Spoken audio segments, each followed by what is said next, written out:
well, my presentation is about Angkor, and my slideshow I'm going to use at the end, so yeah. So, my question was, why was there a switch from Hinduism to Buddhism in the Angkor region? Angkor is located in Cambodia, and Cambodia is famous for being the successor state of the Hindu-Buddhist Khmer Empire, and Angkor was the seat of the empire. The Angkorian period was between 802 AD to 1431 AD, or more or less. There was some more time after 1431 AD, but yeah. So through the 3rd through 7th centuries, it was a Hindu-Buddhist place. It was very advanced in technology with writing systems, irrigation systems, and a sea trade route to India and China. Although it was part Hindu, it did not follow the Hindu caste system, but it was extremely hierarchical still. I found out that families claiming high Brahmin statuses will become a feature for Khmer society, providing priests for Hindu rituals and senior officials for Khmer rulers. The kings. King Saravama II was extremely Hindu, and he built the famous temple Angkor Wat after Vishnu. He was believed to be one of the greatest kings for the Angkorian period. He achieved great monumental success and military campaigns. He died in 1500 AD, and the people were devastated. After he died, a lot of neighboring regions would come in and try to attack the Angkorian people. But in 1181 AD, King Jaravarma, who was his cousin, came and took the stand, and he tried to, he got rid of all the oppressors, and but because he was a Buddhist and he followed the Buddhist religion, he changed like Angkor Wat into a Buddhist place, and he built more temples like Taphram and Prekan. So the biggest switch, the switch between Hinduism and Buddhism was in 1296 AD. And the reason was because Jaravarma, he like publicized it throughout the country, more building temples, making monasteries, building schools for the religion. He just made it so that, you know, a lot of people were like, this is what we want to do.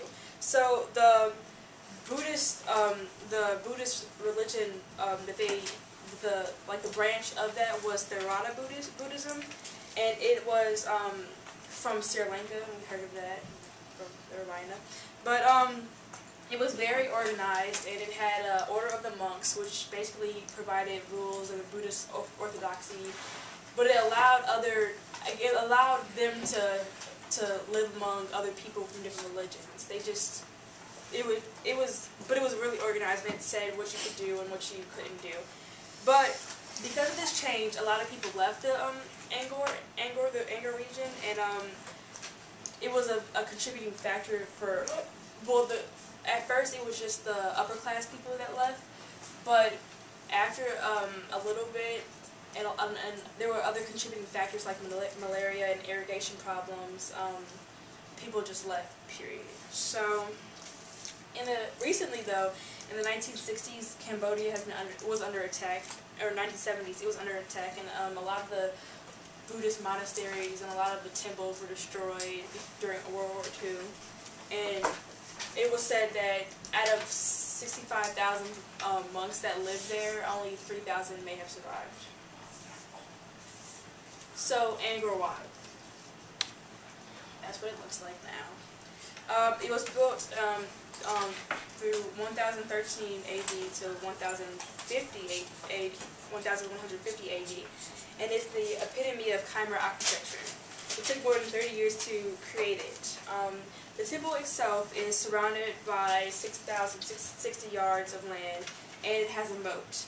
At its highest point, the temple is 200 feet, and it has 3 floors, and it's very internationally recognized.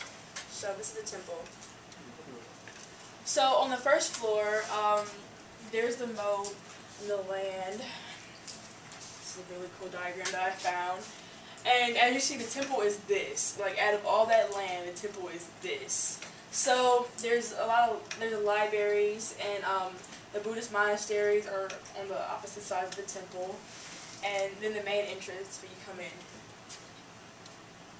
So because the temple was, this is what really answered my question about like Hinduism and Buddhism, because and like how it was so important, because it was originally a Hindu temple, and then in Jeroboam's time he changed into a Buddhist temple. There's still been like remnants of the Hindu religion. So we have Vishnu's victory over Bana, like they have like depictions of it, carvings of it still. Vishnu conquered demons, the turning of the ocean of the milk, heaven and hell gallery, and then the King Sarvarma II army, like depictions of him. And it's just basically on the outside there's depictions of the Hindu religion.